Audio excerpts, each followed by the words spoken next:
Hello,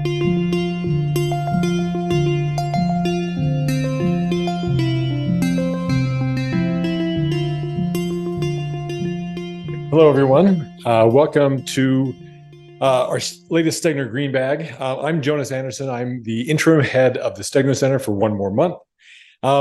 And I'd like to welcome you all to the Stegner Center's presentation on Green Bag, and also the Center for Equity, Diversity, and Inclusion at the University of Utah for today's presentation. I want to point out two things that I think they're on the board, or they were on the board. Future events we have another Green Bag scheduled this semester. It's on December 1st at 12:15, and it's a Utah success story, Utah's statewide marketing strategy report and website with Emily Lewis. She's director and shareholder and co-chair of natural resources and water law at Clyde Snow and Sessions. So please join us for one more Green Bag before the semester is over. Also, just to put in your mind, the Stegner Center Symposium about transitioning to renewable energy occurs on March 14th and 15th, 2024. So we got a few months preparation, but put that definitely on your calendar. One more thing before I get to today's events. There's a lot of EDI going on at Utah for this month and other months. But one thing I want to point out in particular is that the Union Lobby, so just on main campus where you get Chick-fil-A, is from October 9th, it's been running for a while until November 24th, or November 30th, excuse me. There's a display. It's called Exist, Express, Embrace Beyond Indigenous Peoples Day Gallery Walk. So it has a lot of art from Indigenous people that are presented just for your benefit. You can view them at any time. So I recommend you check that out before November 30th. Okay, so today we have our own Dean, Elizabeth Kronk Warner, presenting Laboratories of the Future, Tribes and Rights of Nature. This is a co-authored piece, co-authored with Jensen, who's with us as well, last year's Law Review executive editor. And this is a piece, I think, published, actually, it's been published, right, in the California Law Review. And so I'll let her tell you more about that. I'll just spend a little time telling you about her.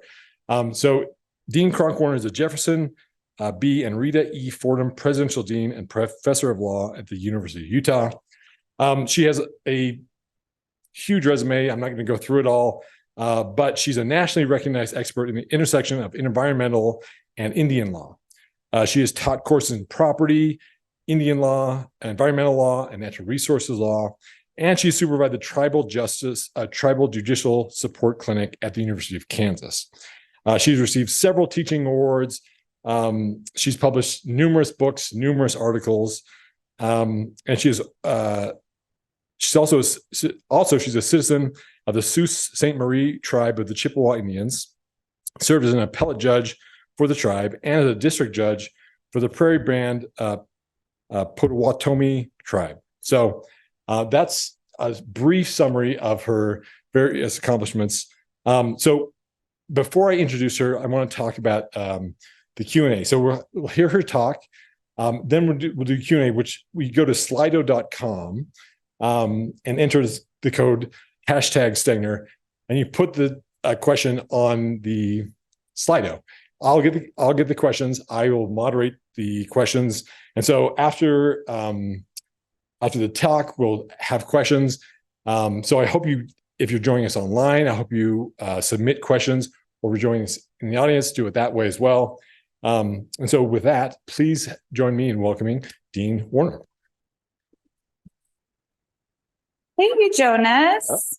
A little word, well, I can, if you will. I want to give a big thank you to Jonas, because you may be wondering, why is our IP professional running our Stegner Center?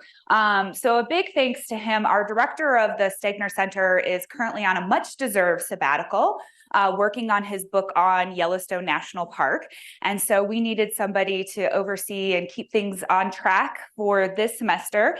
And Professor Anderson was the Associate Dean of Research and Faculty at American University before he joined us at Utah. And I thought, aha, administrative ability. So are you hearing that? Is that me? Should I?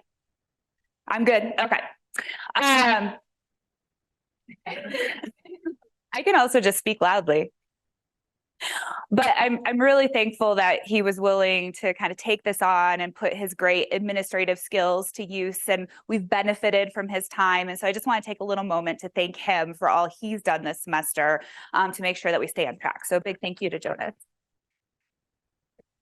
As was acknowledged, my name is Elizabeth Kronk Warner. My pronouns are she and hers. And anytime that we gather together, I do want to acknowledge that the land that we're on is named after the Ute tribe. It's the traditional ancestral homeland of the Shoshone, Paiute, Goshute, and Ute tribes.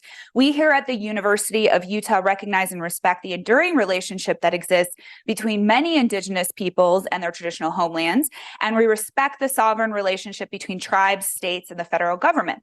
We also affirm our commitment to a partnership with Native nations and urban Indian communities through research, education, and community outreach activities.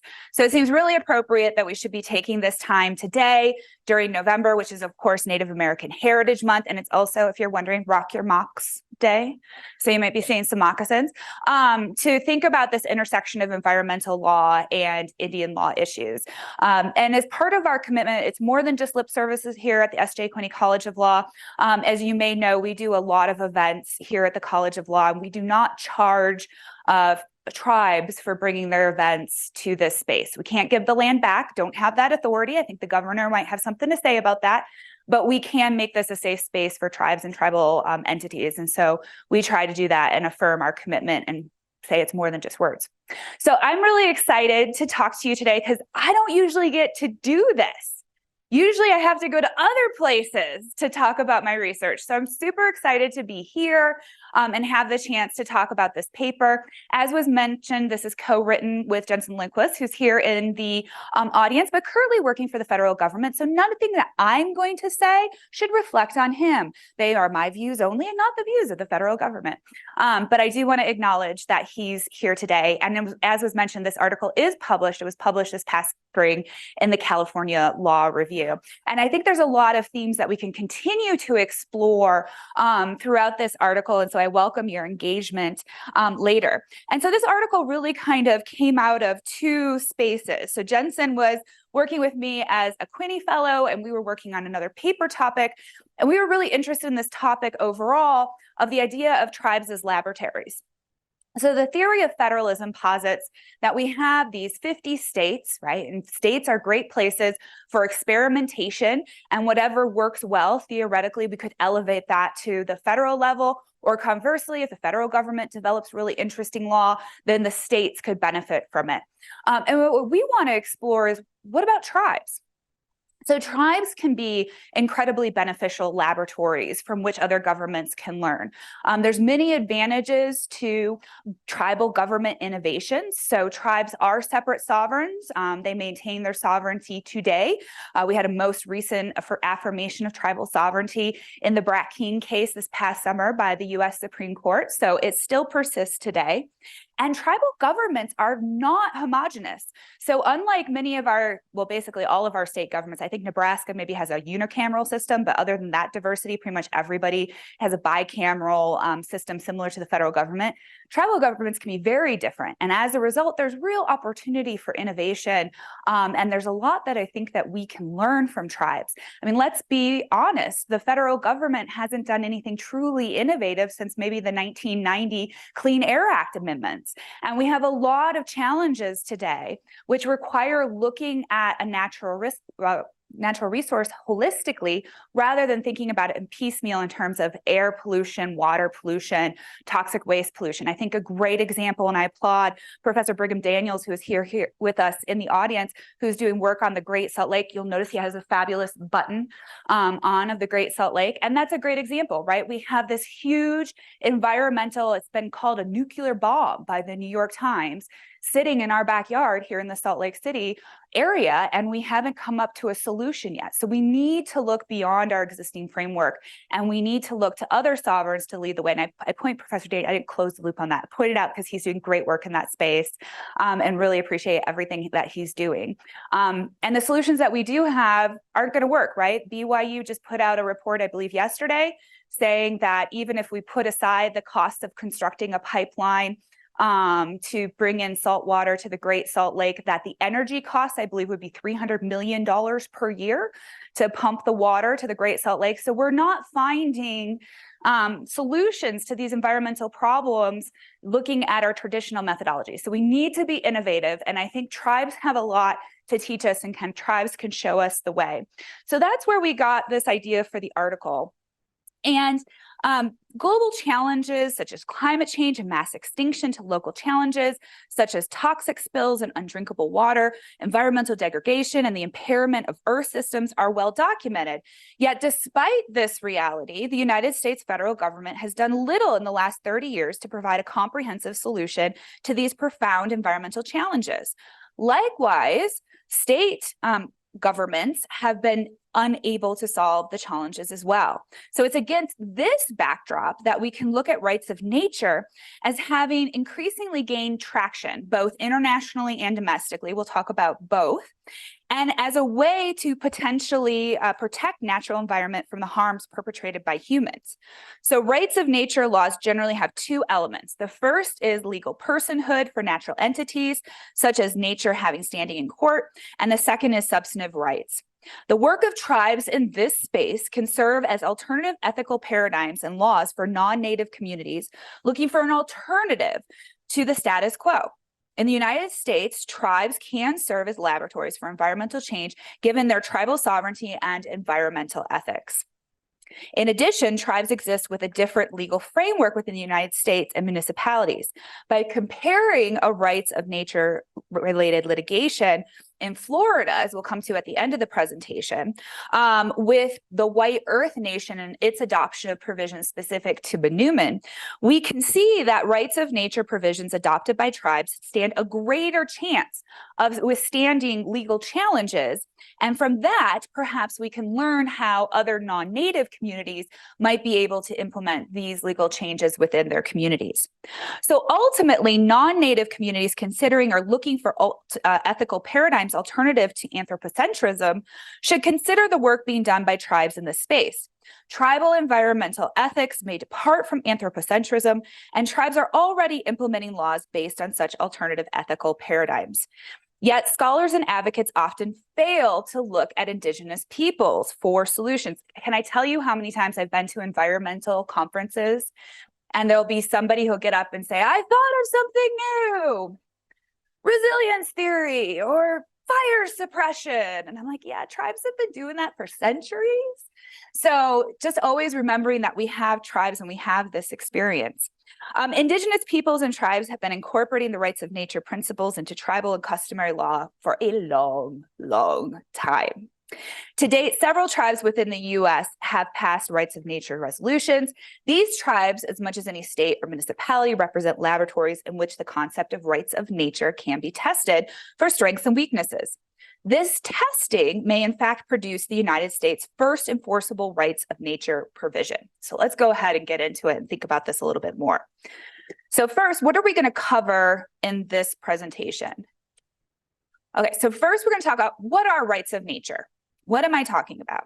Secondly, what are rights of nature under contemporary law? So we'll look at international paradigms, we'll look at municipalities within the United States, and then we'll look to tribes.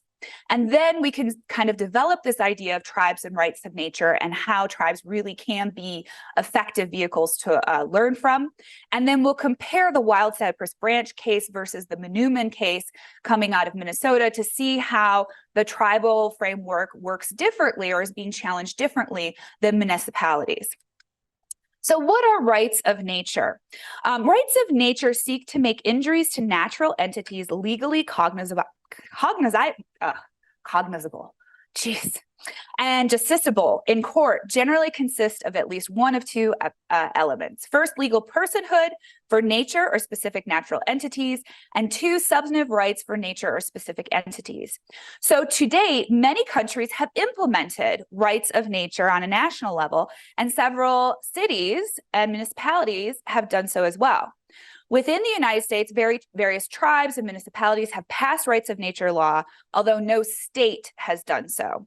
Considering that before the early 2000s, no rights of nature law had been passed outside of Indian country, These laws represent a fairly significant legal and cultural shift, at least within their respective jurisdictions. While existing environmental laws and related environmental ethics and values within the United States tend towards anthropocentrism in prioritizing the protection of humans alone, rights of nature laws and ideals center on the natural world. By centering on the natural world, rights of nature diverge from the majority of existing U.S. environmental laws, which center protection based on humans and their environment. And there are advantages because rights of nature are not limited in application, i.e. federal law can only be applied in federal courts or state law to be applied in state courts. Also, they focus on natural resources as a whole rather than piecemeal, right? So our existing scheme oftentimes looks at pollution through water pollution, air pollution, whereas rights of nature says we should look holistically at how these sources are coming together and impeding our resources. Most commentators who discuss rights of nature point to Professor Christopher Stone's seminal article, Should Trees Have Standing? And while he was certainly not the first to have this idea of rights of nature, as many indigenous peoples did it far before him, he was one of the first to analyze the issue within a modern U.S. legal framework. Now, Professor Stone frames his argument in favor of the development of rights of nature by explaining that some groups, which did not previously have rights, can have rights. And this is because a lot of folks say, well, rights of nature, we're going to give river rights. We can't give river rights. We can't give a tree rights. We can't possibly do that. But I remind you that here in the United States, for example, we have given rights to groups that have historically not had rights. So for example, children, women, people who were enslaved, at one point in this country did not have legal rights, and legal rights were recognized. Additionally, we in the United States recognize non-living things such as trusts and corporations, and they can have legal rights, and that lawyers are able to speak for these entities that cannot speak for themselves. So I ask you, if corporations can have a legal identity and have people speaking for them, why can't natural elements? So I think that's the first answer to a typical critique. In fact, Professor Oliver Huck summarizes several reasons rights of nature laws are set forth as a solution to environmental issues. He says, for one, they reinforce and expand the interpretation of existing environmental laws, adding restoration requirements to some, enforcement to others. They also provide a safety net where existing programs have been overwhelmed by other interests, or because they fail to address the injury at all. More proactively, they provide a seat at the table in advance of development decisions for natural rights to appear through the lens of its own needs and not simply through competing human interests. As proactively, they provide a vantage point to demand restoration for past injury and to insist on compensation going forward.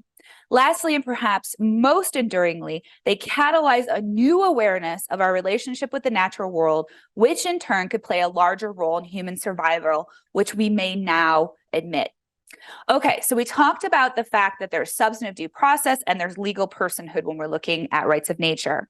So as to legal personhood, in Professor Stone's original article advocating rights of nature, he focuses on legal personhood, as his title suggests, do trees have standing? As other scholars have noted, legal personality is articulated as the capacity to bear rights and duties in law. Legal personhood typically confers three specific rights, including the right to sue and be sued in court, which is known as legal standing. When it comes to rights of nature, proponents typically focus on legal standing. Now, standing under the U.S. Constitution has three elements, and part of me wants to call on my students, but I won't. Don't worry, Clara, it's fine. The first is injury in fact, causation, and redressability. Establishing legal personhood for natural entities remove a barrier to establishing the injury in fact prong. In essence, by allowing injuries to natural entities to be legally recognized and by allowing groups to rely on those injuries from bringing suit. Thus, Stone argues that to be a holder of legal rights, an entity must satisfy three criteria. First, the thing can institute legal action at its behest. Second, in determining the granting of legal relief, the court must take injury to it into account. And third, relief must run to the benefit of it. If you think through it, we can see where a rights of nature framework can accomplish this. What about substantive rights? So even if standing were recognized in a natural entity, the question remains, how would a court resolve a dispute implicating the rights of the entity? What substantive rights would an entity possess? For humans, substantive rights include the right to free speech, due process, and freedom from unreasonable search and seizure, among others. Proponents of rights of nature point to several possibilities for substantive, procedural, and electoral rights.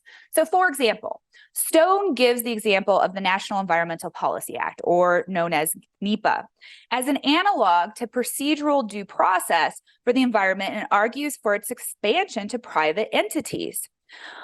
Moreover, Professor Hawk focuses on injuries to natural systems and entities. According to him, within Western environmental ethics, substantive rights of nature include the right to exist, the right to continue to exist, and the right, if degraded, to be restored. So we could think about that in terms of our natural elements. Moreover, as a final and perhaps obvious observation, it is important to note that the substantive rights of nature recognized depend on the entity at issue. So if the entity granted rights of nature writ large, the law might recognize rights focused on non-impairment of ecological systems. In contrast, if the law recognizes rights of a body of water, the law might recognize rights focused on the non-impairment of water quality and aquatic and riparian life. Okay. So now with kind of an understanding of rights of nature in place and how we might address some of those big critiques of rights of nature, like we could possibly do this. Now let's look at what rights of nature is under existing law. So first, let's look at sovereigns outside of the United States and specifically look at global developments. There's a lot going on across the world. In fact, since we published this article, several more countries have adopted rights of nature frameworks, such as Spain. And so this is definitely a hot issue internationally. And we can kind of break down and see how countries are doing this in one of three ways. Some are doing it through their constitutions, some are doing it through statutes and legislative changes, and some countries are actually doing it through judicial decision-making. So let's look at each one of those in turn. So not all developments are the same, and different rights are recognized in different kinds of non-human entities. So according to Professor Aaron Ryan, rights of nature laws protecting entities generally fall into three distinct categories: those that protect all of nature, those that protect specific features or ecosystems, and those that protect individual plant or animal species. Likewise, she notes that while most implementation of rights of nature provisions are legislative, some are constitutional and some have been judicial. So let's go ahead and look at a constitutional rights of nature provision. In 2008, Ecuador enacted a new constitution that includes a chapter on rights of nature. In relevant part, the provision reads, quote, "Nature, or Pachamama, where life is reproduced and occurs, has the right to integral respect for its existence and for the maintenance and regeneration of its life cycles, structure, functions, and evolutionary processes. All persons, communities, peoples, and nations can call upon public authorities to enforce the rights of nature. To enforce and interpret these rights, the principles set forth in the Constitution shall be observed as appropriate." In addition, the Ecuadorian Constitution provides, quote, "Nature has the right to be restored." It also compels the state to, quote, "eliminate or mitigate harmful environmental consequences in, quote, cases of severe or permanent environmental impact, and to restrict activities, quote, that might lead to the extinction of species and the permanent alteration of natural cycles." So that's the example of how some countries have done it through their constitutions. What about statutes? So some countries have implemented rights of nature via statute. Examples include Bolivia, New Zealand, and Uganda. We'll use Bolivia as our example here. So first, in 2010, Bolivia enacted a rights of nature statute. Its law, the Rights of Mother Earth, specifies that Mother Earth takes on the character of collective public interest and recognizes a non-exclusive set of rights. Those non-exclusive set of rights include a right to life, a right to the diversity of life, a right to water, a right to clean air, a right to equilibrium, a right to restoration, and finally, a right to a pollution-free living.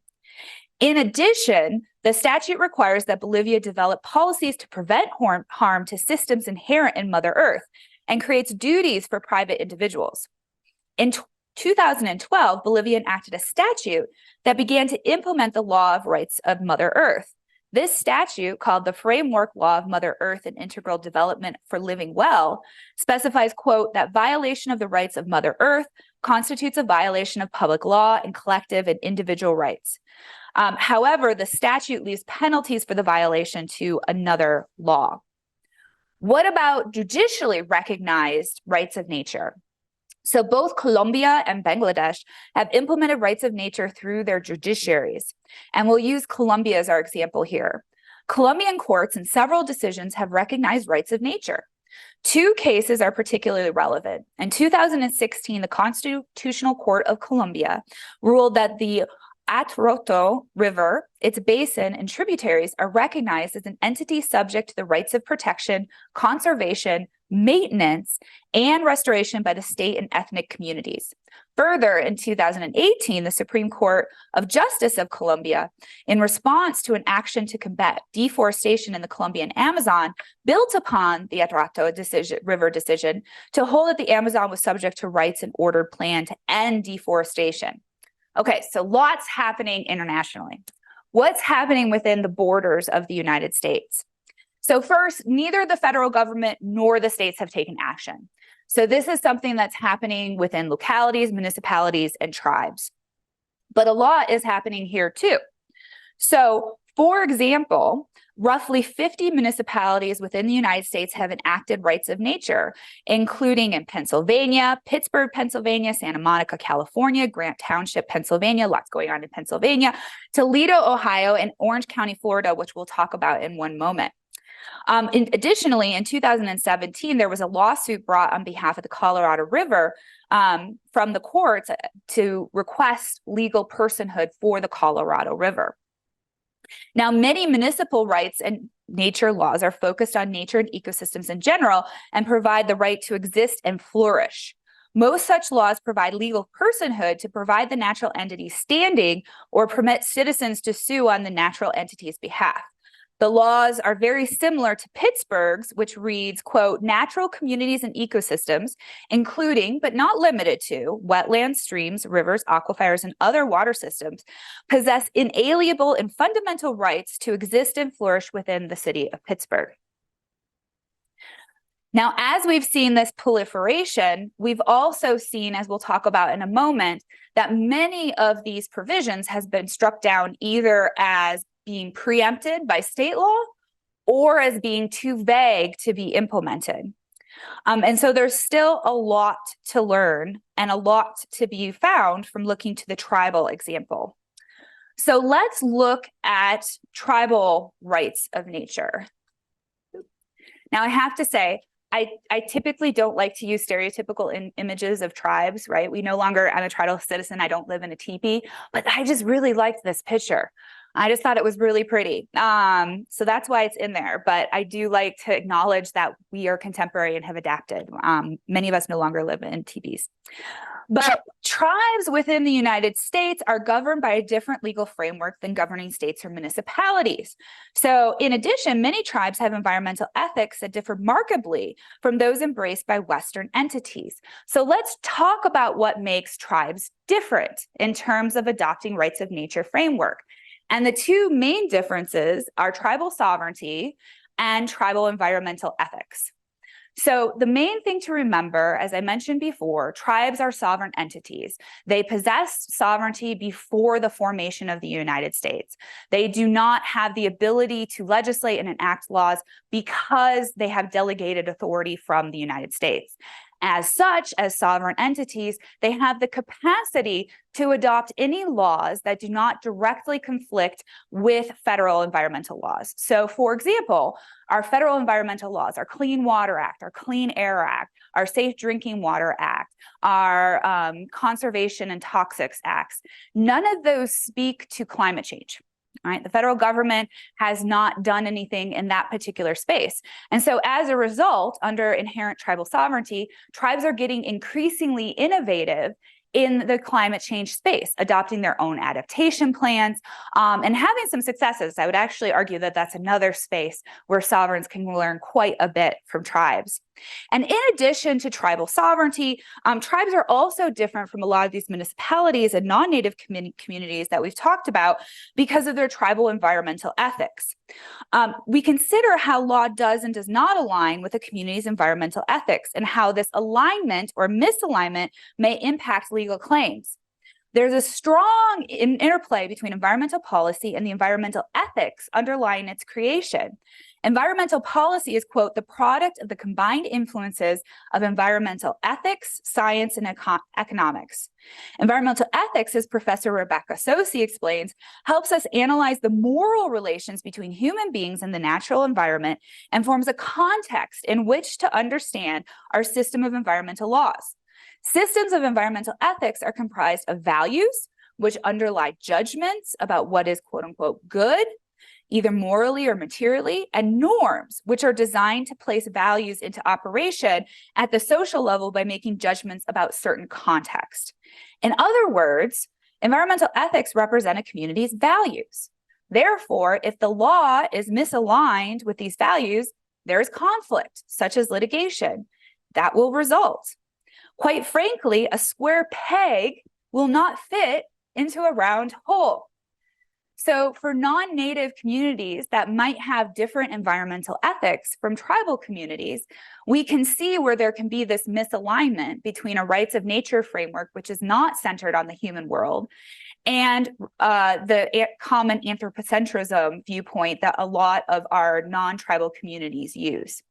So until there's alignment, our theory in the paper is that we're not going to see really robust, broad rights of nature frameworks. And so we need to think about the environmental ethics which are underlying our existing legal scheme. So what environmental ethics should be used in developing said policy? According to Professor Sosi, a comprehensive environmental ethics deals broadly with concepts of moral rights and interests and with our connection to other aspects of our natural world. In terms of environmental policy, an environmental ethic justifies our actions towards the earth and our natural environment. In selecting an environmental ethic, we are choosing justification for the selected policy and the device that will measure its success or failure. And I think we have a really nice example here in Utah of a space where we're seeing the environmental ethic of our community change, and as a result, the law is changing. What do you think, Professor Daniels? What do you think of the Great Salt Lake, right? So I think those of you who have lived here for a long period of time have probably seen this change. And I think it's really kind of ramping up in the most recent couple of years, where concern for the Great Salt Lake is growing and growing and growing.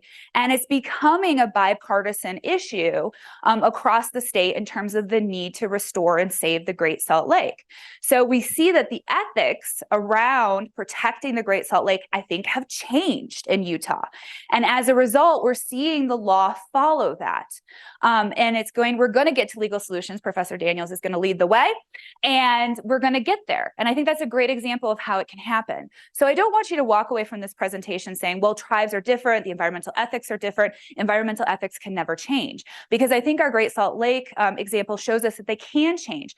Other examples of where ethics are changing. So in the public trust doctrine. So if you had asked me when I was in law school, what's the public trust doctrine? I don't know. We didn't talk about it. We didn't learn about it. It's only been in the last 2 decades, and especially within the last decade, where we've seen a resurgence of this idea of the public trust and what sovereigns owe us through the public trust. We're seeing a change in environmental ethics, which is leading to a change in the law. So I think you should be hopeful that this can indeed happen. But because of these differences between tribal communities and non-tribal communities, I think it's a big reason for why we're seeing a difference in the effectiveness. Now, scholars external to Indian country have called for a recalibration of environmental ethics used to develop environmental laws outside of Indian country. So, for example, Professor Huck discussed the need for an awakening ethic. Interestingly, Huck recognizes that indigenous peoples have been regulating resources in a sustainable way since ancient times. So ultimately, a radical shift in relation to nature is necessary. Whether we will be able to bring about the requisite institutional and population growth changes depends in part on effecting a radical shift in our feelings about our place in the rest of nature. All right, so what have tribes been doing within the rights of nature framework? So first, some tribes have developed rights of nature provisions, including the Ponca Nation, the White Earth Band of Ojibwa, which we'll talk about in one moment, the Yurok tribe, God bless you, the Menominee Indian tribe of Wisconsin, and the Nez Perce tribe. In addition, in 2003, the Navajo Nation adopted rights of nature principles as a guideline for the interpretation of other statutes. Other developments include a proposed amendment to the Ho-Chunk Constitution that would recognize rights of nature, which is still working through the legal process for adoption. And there's also been complaints on behalf of the Sauk Tribal Court on behalf of salmon. So we are starting to see a proliferation here. Let's use the Ponca tribe of Indians of Oklahoma as our example. In 2018, the Ponca tribe of Indians of Oklahoma drafted a resolution recognizing the pre-existing Ponca tribal law of nature. The resolution recognizes that nature and people are intertwined and that what impacts one impacts the other. It also recognizes that humans have negatively impacted nature through development activities and speaks to the tribe's ethical duty to protect nature. The resolution goes on to specify that nature and all beings of which it is composed have the following inherent rights: the right to life and to exist, the right to maintain its identity, the right to clean water as a source of life, the right to clean air as a source of life, the right to a climate that is habitable, and the right to be free of contamination, pollution, or toxic and radioactive waste. Now, there are many tribal rights of nature provisions that have important similarities and differences to those of the U.S. municipalities. So as we talked about before, when we're talking about U.S. municipalities, they tend to recognize the right of nature or a specific natural entity to, quote, exist, flourish, and evolve. Most of the tribal resolutions that we looked at, on the other hand, focus on rivers, which is kind of interesting. There's a lot of work happening around rivers. And while tribes discussed here use same or similar language to U.S. municipality, the tribes take this language further in that they try to prevent threats from climate change and genetic modification. Moreover, because tribes' unique and long history in their respective geographic locations, several tribal provisions recognize the cultural and spiritual aspect of the natural entities that they seek to protect. So there are some overlap and there's some differences. So let's look at two case studies to kind of demonstrate what we can learn. Now, I don't know if any of you have been ricing. Has anybody ever been ricing? I love it. Yeah, so that's what we're doing here. We take our canoe out through the wild rice beds.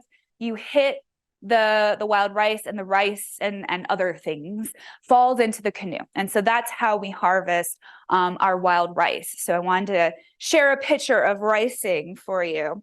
But I think if we look at these two parallel cases, the wild cypress branch and the Menuman example, we can see how to compare and contrast. Ultimately, Professor William C. Canvey, who also is a judge in the Ninth Circuit, summarizes a relevant distinction between municipalities and tribes when he says that a question arises as to the power of a city to enact a particular regulation. There must be some showing that the state has conferred such power on the city. The state, not the city, is the sovereign body from which power must flow. But a tribe, on the other hand, has its own source of power. So in other words, we see that municipalities may struggle to enact enforceable rights. Moreover, even if a municipality is not preempted from enacting a provision, the provision may be void for vagueness. Conversely, tribes face no similar issues. So let's look at this. The first example is Wild Cypress Branch versus Beachline South Residential. Orange County's provision reads that the Wakiva River and the Ekalakchi River, portions of which are within the boundaries of Orange County, and all other waters within the boundaries of Orange County have a right to exist, flow, to be protected against pollution, and to maintain a healthy ecosystem. It grants standing to the county, to municipalities within the county, and to all citizens of the county to bring an action in their own name or in the name of the waters to enforce the provision of this section in the charter. It then prescribes intentional or negligent pollution of any water within the county, including waters on private property, where pollution thereon interferes with or causes pollution of other waters within Orange County, or unreasonably interferes with or is injurious to the health and welfare of others. Pollution, flow, and waters are all defined, and the remedy for the violation is limited to injunctive and or other equitable relief. Now, prior to the county enacting this provision, however, the Florida legislature had enacted the Clean Waterways Act, which contains a provision expressly prohibiting municipalities from recognizing rights of nature. Professor Aaron Ryan notes that, quote, the statewide legislative effort to preempt rights of nature ordinances stands out for the speed in which the legislature acted. Given that the preemption language appeared in 4 bills within Florida's 2-month legislative session, and Orange County proceeded to enact its provision anyways.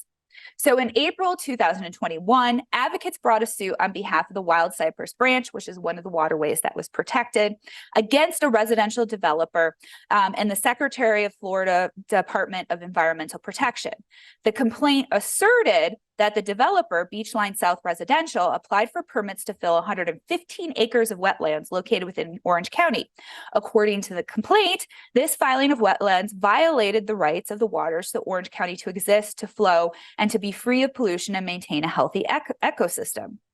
Now, as you might imagine, what ultimately happens is that the BSR, the residential development company, files a motion saying that this complaint should be dismissed because it's preempted by the Clean Waterways Act of Florida. And ultimately, the court upheld that. The court said that that was, in fact, case that it had been preempted. So there's a classic example of where, at least in one county, maybe our environmental ethics are shifting, but because the counties and municipalities get their sovereignty from the state, they're unable to effectuate their rights of nature. So now let's compare that with Manoomin, to our wild rice, and to our tribal context.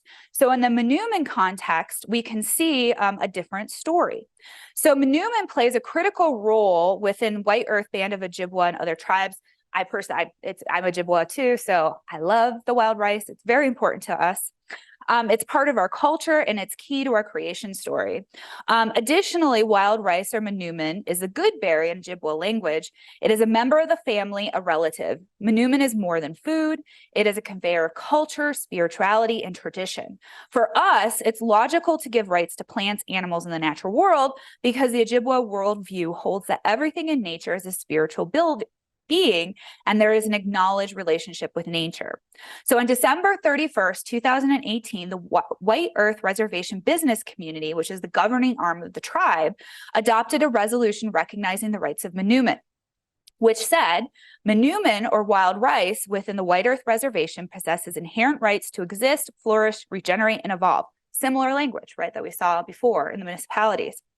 These rights include, but are not limited to, the right to pure water and freshwater habitat, the right to a healthy climate system and a natural environment free from human-caused global warming impacts and emissions, the right to be free from patenting, as well as rights to be free from infection, infestation, or drift by any means of genetically engineered organisms, transgenic risk seeds, or other seeds that have been developed using methods other than traditional plant breeding. This is something that for those of us from the Great Lakes region are very concerned about genetically modified foods being introduced and being harmful to our traditional indigenous foods. So that's why you see that in a lot of resolutions.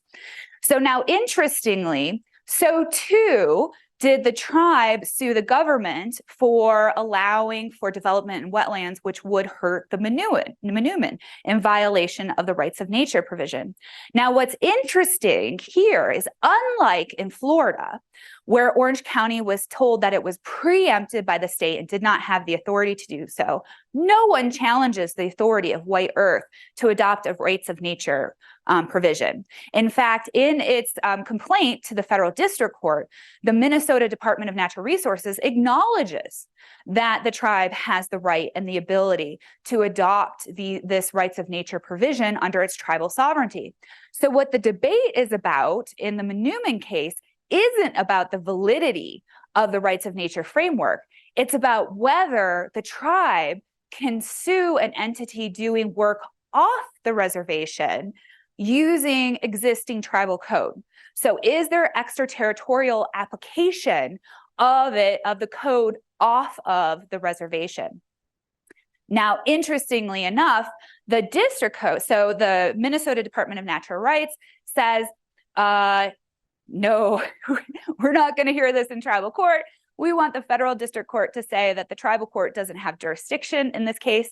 And if you're in federal Indian law, you know so many of these cases turn on jurisdictional interpretation. And the district court actually says, no, you're wrong, because tribal sovereignty protects the tribe. You cannot haul the tribe into federal district court without a waiver of sovereign immunity. And moreover, the individual judge that you also sue to try to get around the tribe's sovereign immunity, you can't sue because he has official immunity. So the Minnesota Department of Natural Resources says, this is not right, so we're going to appeal it to the Eighth Circuit. Meanwhile, the tribal court is hearing its complaint, and the complaint goes up to the Tribal Court of Appeals. And the Tribal Court of Appeals holds ultimately that the tribe does not have jurisdiction outside of the reservation. There's this really cool case, United States versus Montana, where you have to have one of two exceptions apply in order to have jurisdiction over non-Indians and non-Indian land. And they ultimately hold that the Montana exceptions do not apply in this case. Smart, because then the Eighth Circuit gets the Tribal Court of Appeals decision and says, this is moot, right? Tribal court has said it doesn't have jurisdiction. So it's a moot issue. So ultimately the case is dismissed. And so we don't get a decision from the Eighth Circuit that could ultimately be very harmful to tribal sovereignty. And you'll see tribes do that. Tribes will sometimes, if they anticipate that a federal circuit court or the US Supreme Court might be gearing up to do something that they interpret as harmful to tribal sovereignty, tribal courts may try to moot, or tribal governments may try to moot a case so that they can't have jurisdiction anymore. So it's really interesting when you compare and contrast the two, because again, in the example with Orange County, the question is whether the municipality even has the ability to bring the case, versus with the tribe, there's no question that the tribe has the ability to do that. There's no question from the tribal community that it wants to do that. The question is whether or not the law and the resolution can apply outside of Indian country. So we have three takeaways here. So first, no party challenged the authority of the tribe to enact a rights of nature provision, while in contrast, the dispute in Wild Cypress Branch focused on preemption issues. Second, the reasoning in the tribe's Court of Appeals highlights the limitations tribes may face in enforcing rights of nature provisions, in that they may lack jurisdiction off of the reservation. And third, the reservation of the tribe's Court of Appeals highlights that rights of nature's laws could be enforceable against on-reservation activities. So ultimately, the differences between these two cases illuminate the potential value of tribal rights of nature provisions. There's no question that tribes can enact rights of nature provisions. The only question is whether rights of nature can be enforced on non-Indians operating outside of tribal territory. As tribes further develop and potentially enforce these rights of nature, we therefore conclude that there's a lot to be learned from the tribal environment, right? And as Vine Deloria said, tribes truly are innovative in laboratories in the future. And so we think that we should be looking more to tribes and that there's a lot to learn there. So Che Miigwech, thank you so much. And I'm happy to answer questions.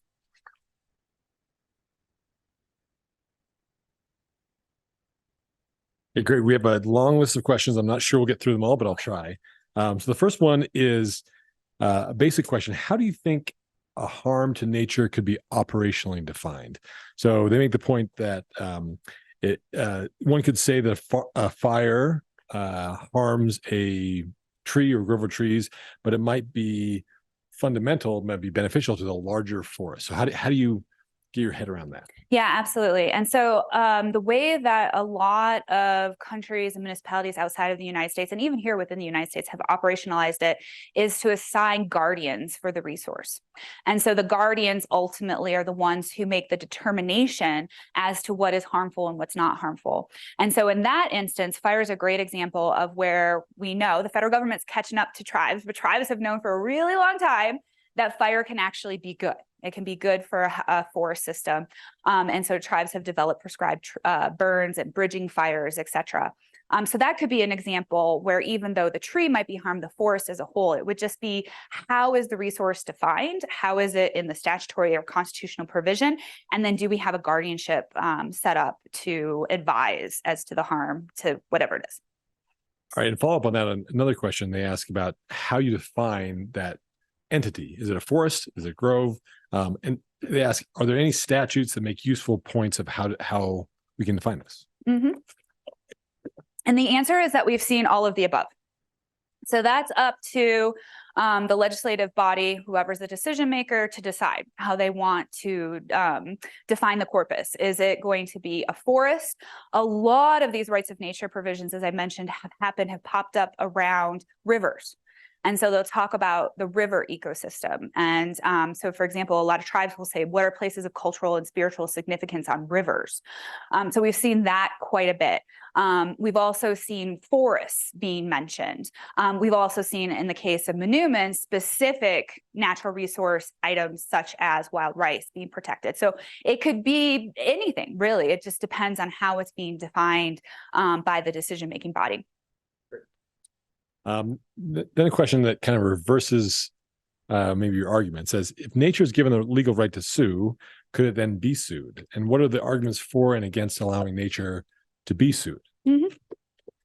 Yeah. So speaking from my tribal perspective, it's not something we get into the article. I think that's it's great. We could do that. It's a great idea to expand on, but we talk about rights and responsibilities with nature. And so just as we owe responsibilities to nature, nature owes responsibilities to us. So there is a reciprocity. So I can't think of an example of where nature was necessarily sued in tribal court, but I can certainly think of many examples of where we've thought about the reciprocal rights relationship between nature and ourselves, and how are we benefiting from each other. So we should not only be asking ourselves, how are we benefiting from nature, but how is nature benefiting from us? And so we think of it more, at least in my tribe, we think of it more in that concept than necessarily bringing a case to tribal court. Okay, we have two questions on kind of the theoretical framework of the paper. So the first one is there a risk in this dialogue of conflating tribal interests with a romantic idea of Native American people always being aligned with environmental causes? Can this concept support tribal sovereignty in extractive economic activities? The answer is absolutely. And in the paper, we have a whole section talking about that we should not romanticize tribes. So tribes, just like any other governments, are kind of all over the place in terms of what they value and what they support. So I always like to give the example of the Crow tribe and the Northern Cheyenne tribe. Anybody from Montana? No. Yeah. Where are they?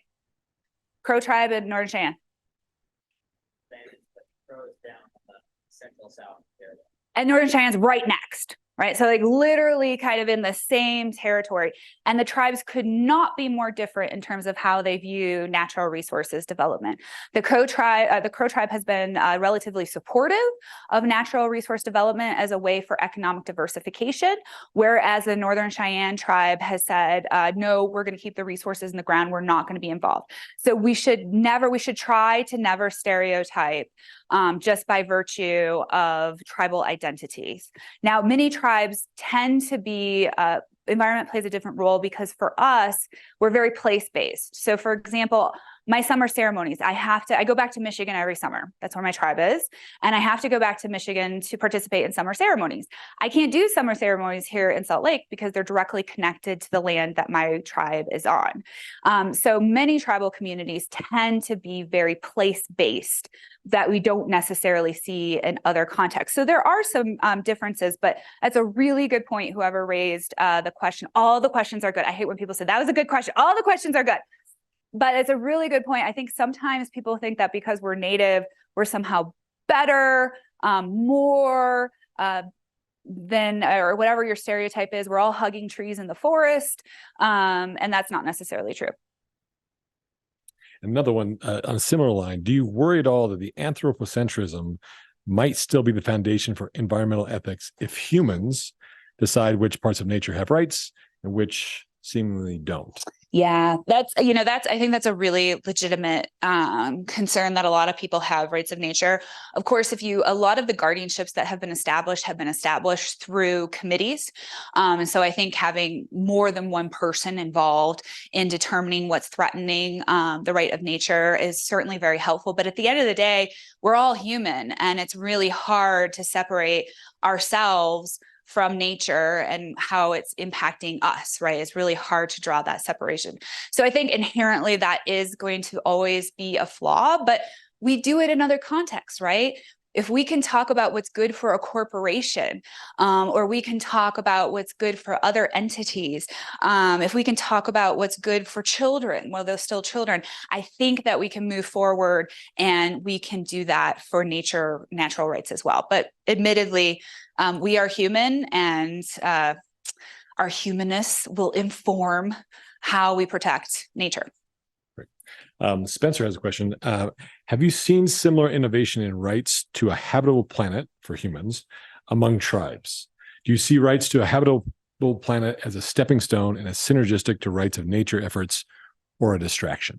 Yeah, no, I think they are parallel, and you'll see that some states have also rights to healthy environment provisions, right? So again, using Montana as my example today, Montana has a right to a healthy environment, but I say they're parallel, not overlapping, because there could be some similar concerns, but ultimately the right to a healthy environment and to a habitable environment is human-centered, right? It's saying what is habitable for humans. And quite frankly, given the direction that a lot of society is going in this way of like technology can solve, right? I once gave a presentation in Taiwan, and they were saying, well, their plan to deal with climate change is that technology will fix it by 2035. Technology will fix it.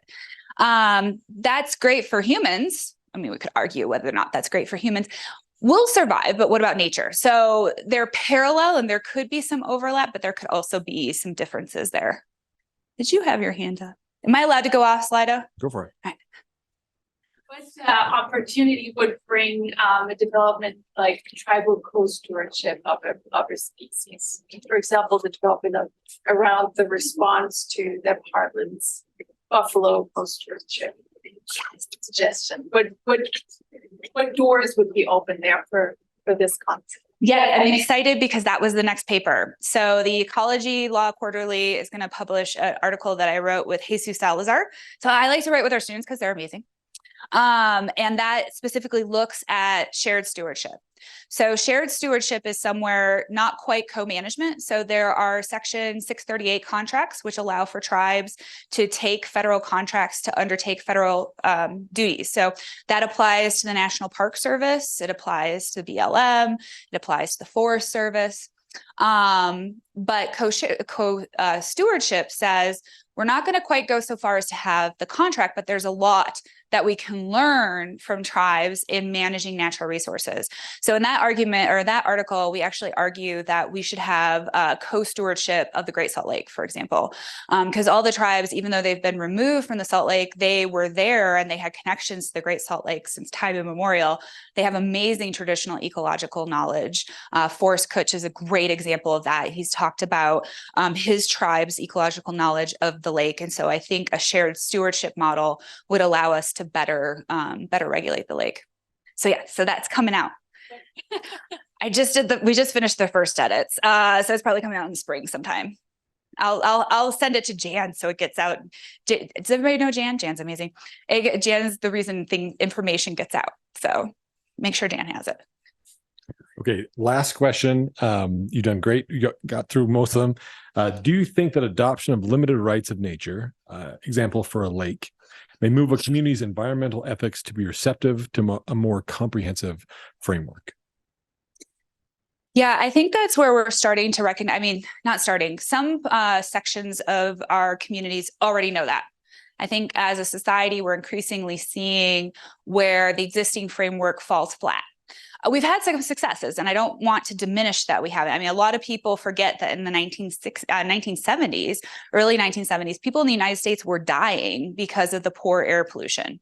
So we have improved. We've made, we had rivers that were on fire. And so we've definitely made improvements, but now for kind of these new challenges, a big segment of our population realizes that we need to change the framework.